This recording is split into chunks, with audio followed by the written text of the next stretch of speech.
Okay, so in a world full of hybrid athletes, different things that you can do for your training, and sort of gym-based sports, what should you be doing really as a rugby player if you want to improve your strength and conditioning, your physicality on the pitch, and just play your best rugby?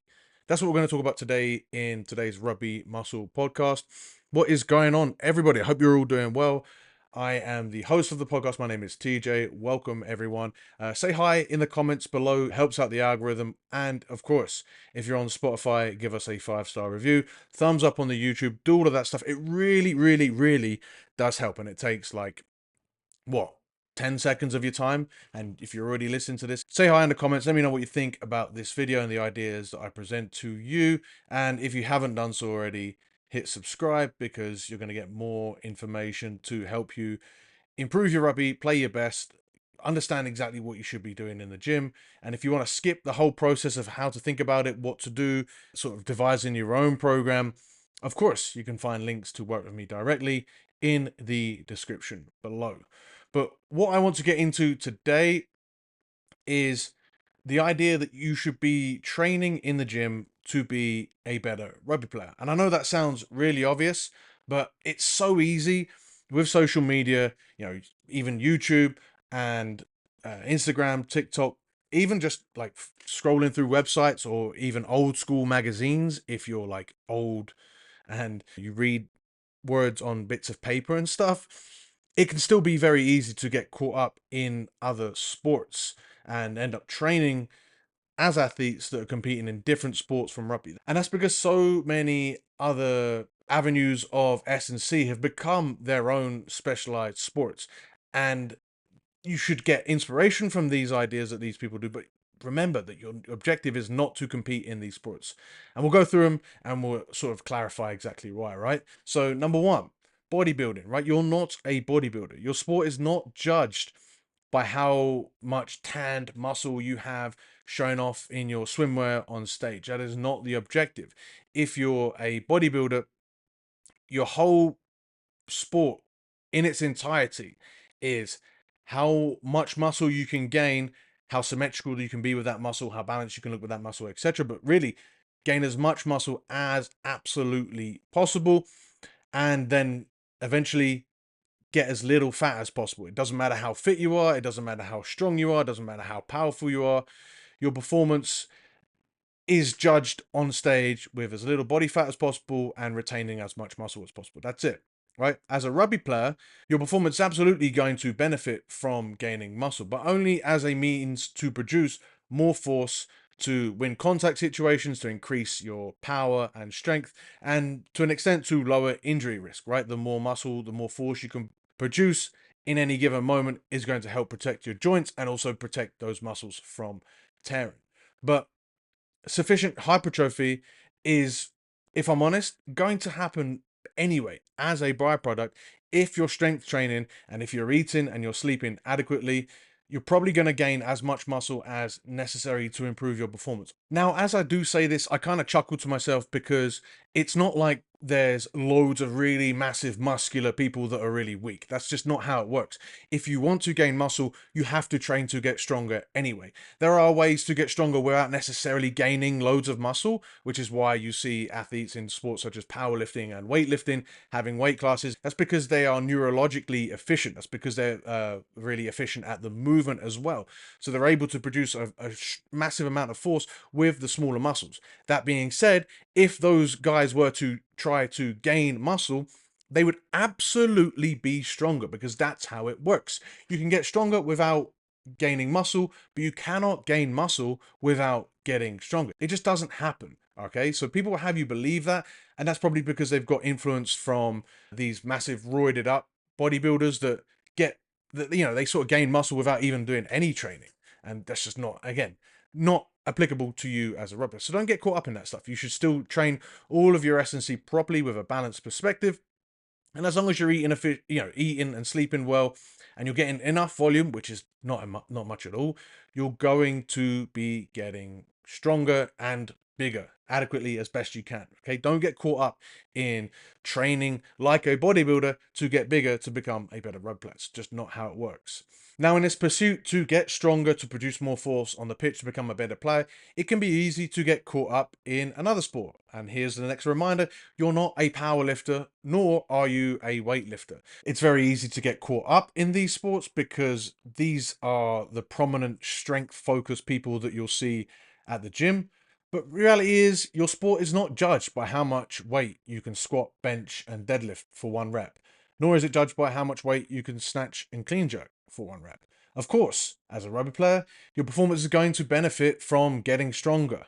Your performance is probably going to benefit from getting stronger in these specific lifts to a certain extent.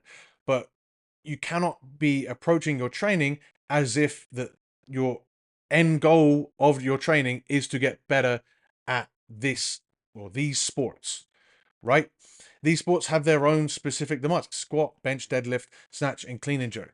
If you're going to get stronger in certain individual muscles, it's going to be the muscles that help you perform these lifts specifically.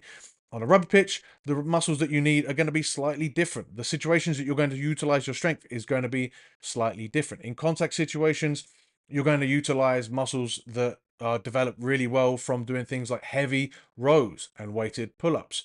For your Olympic lifters and your weightlifters, these movements aren't as prominent. They're an assistance, they help, but they're not as important as they potentially are for you as a rugby player. The other thing is strength in general just isn't as important as it is if you were to be a powerlifter or a weightlifter. Sounds bad because you're like, oh, but I really do want to get strong as a rugby player. Of course you do, but it's not 100% of your sport like it is for these guys, right?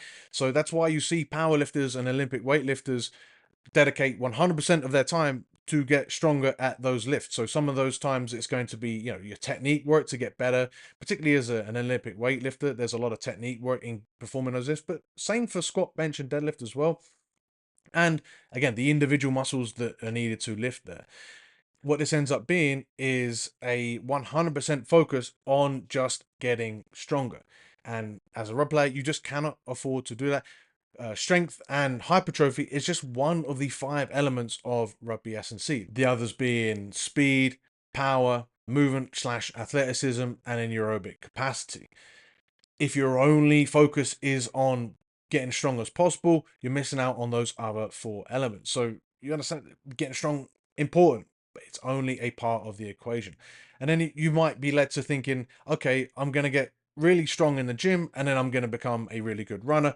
That means I'm doing the best of both and I'm going to perform my best on a rugby pitch. And again, here's the next reminder: you are not a runner. Your sport is not judged by a race over any sort of distance. Yes, your performance on the rugby pitch can be benefited from running efficiently, like by how fast you can cover 10 to 20 meters. That's going to have a huge effect on how well you perform on the pitch, but also as a training tool, right? The longer distances that you can run and you can stay calm are going to build your aerobic efficiency.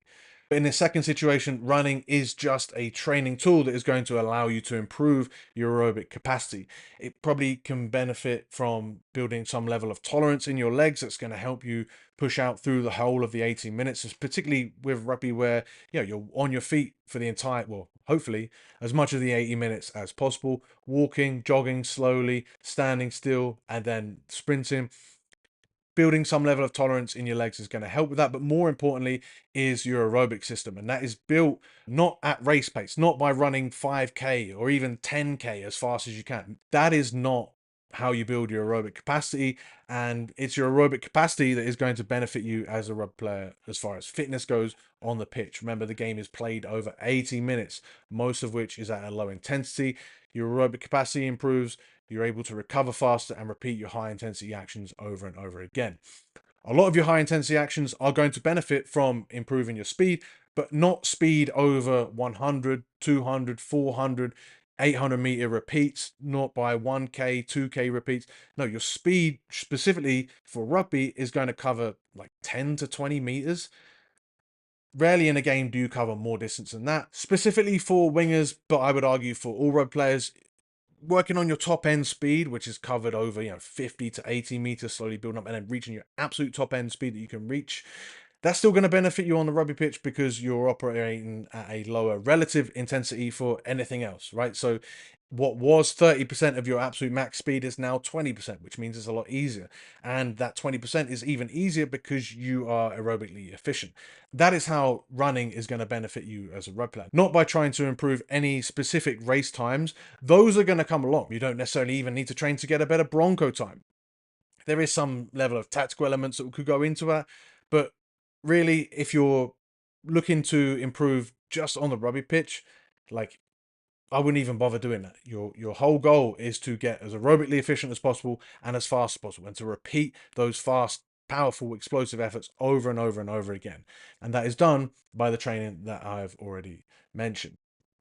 Now, the final sort of sport or category of sports that rugby players can get caught up in when they're trying to improve their rugby S&C is this world of functional fitness. There's a group of sports. We're looking at CrossFit, turf games, Hyrox, all these sort of specific functional fitness sports that are coming out and becoming more and more popular, that really do challenge athletes in a whole range of strength and conditioning in fitness elements that make them seem like they're relevant to rugby, because rugby challenges you in a very similar way.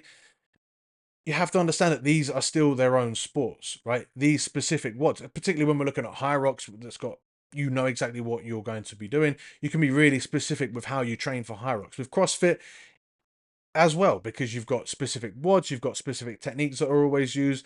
You know, your barbell cycling when you're doing different types of high rep cleans, when you're doing the butterfly kipping pull-ups, when you're doing the toes to bar, skipping, gymnastic elements. All of these are sport specific skills specific to those sports. They're not really specific to rugby. In fact, your sport specific skills and tactics aren't developed in the gym at all as a rugby player. Your tactics and your skills are developed on the pitch. Your performance is going to benefit from the physicality that you're going to develop in the gym with your S&C, but only so far as that physicality can assist you to become a better rugby player, to perform the skills, perform your carries, perform your tackling, to perform everything on the rugby pitch better because of the S&C that you've done.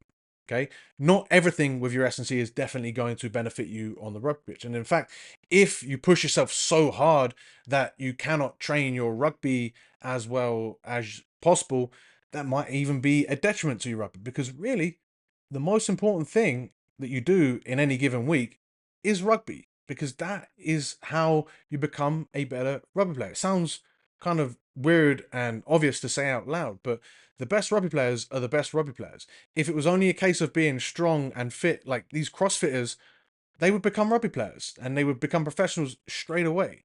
But the reason they're not is because rugby has its own skill elements, its own tactical elements that you have to get good at. There's a reason that there are guys like Finn Russell that have, like, when you look at it, you know, objectively, quite poor physicality, but he's an amazing rugby player because of the skills, because of his tactical nous, because of how he plays the game. Your stuff in the gym, your stuff of all of your stuff of your S&C is done to assist you to become a better rugby player. And that's why looking at these sports can potentially take away, because you spend so much time developing the skills. You might even spend too much time developing things like performing max out WODs for 5 minutes to 30 minutes to 40 minutes. That's how a lot of these sports are done. That level of physicality isn't how rugby is played, right? Rugby, again, I've said this already on this podcast, I say this over and over and over again, it's a short amount of really high max out effort to win collisions, to win tackles, to win whatever action that happens, and then you get back into position, get ready to repeat again. So you're not benefiting from the in-gym skills, your cleans, your gymnastics, your wall balls, even concept 2 rowing. These are all tools that you can use to develop your physicality. But if your power clean goes up by 20 kilos because of a skill correction, that's not really going to benefit you on the pitch.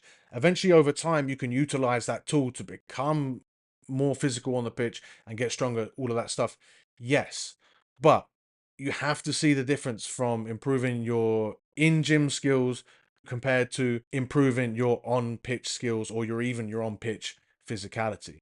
This is not to say that there is no benefit from improving those in-gym skills. It's just that they cannot be put on a pedestal like they are in these sports. In these sports, they are the sport, right? How well you perform at double unders is going to massively affect how well you succeed at any given CrossFit WOD. It's not really going to benefit you at all as a rugby player. If you want to take the time to do so, yes, but understand it still might end up taken away from other areas. So hopefully that makes sense. Hopefully you understand that your rugby S&C has to be viewed on its own. So that's the podcast for this week. Hopefully that makes sense. Hopefully you understand. Rugby needs to be seen as its own sport that you're preparing for with your S&C. You can take elements and you can take inspiration from these other sports, but you cannot just copy and paste these programs into your training routine and think that's 100% going to benefit you. There's lots of things that you can take away, both as like you can take for yourself to utilize and to improve your performance, but there's also lots of stuff that you should be taking away, as in removing from these programs, because they're fluff. They're not benefiting you as a rugby player. Get rid of them. You've got so much demanded of you each and every week as a rugby player to improve that more often than not, your inspiration from these sports, because of how dedicated they need to be specifically in their own areas, can take away from your S&C as a rugby player. Let me know your thoughts. I always enjoy hearing from you guys. I enjoy building the community. And again, if you want to work with me with Rugby Muscle, there'll be links for how you can do so in the description below. Thanks for listening. Thanks for watching. Hope you took a lot away from that. Catch you in the next one.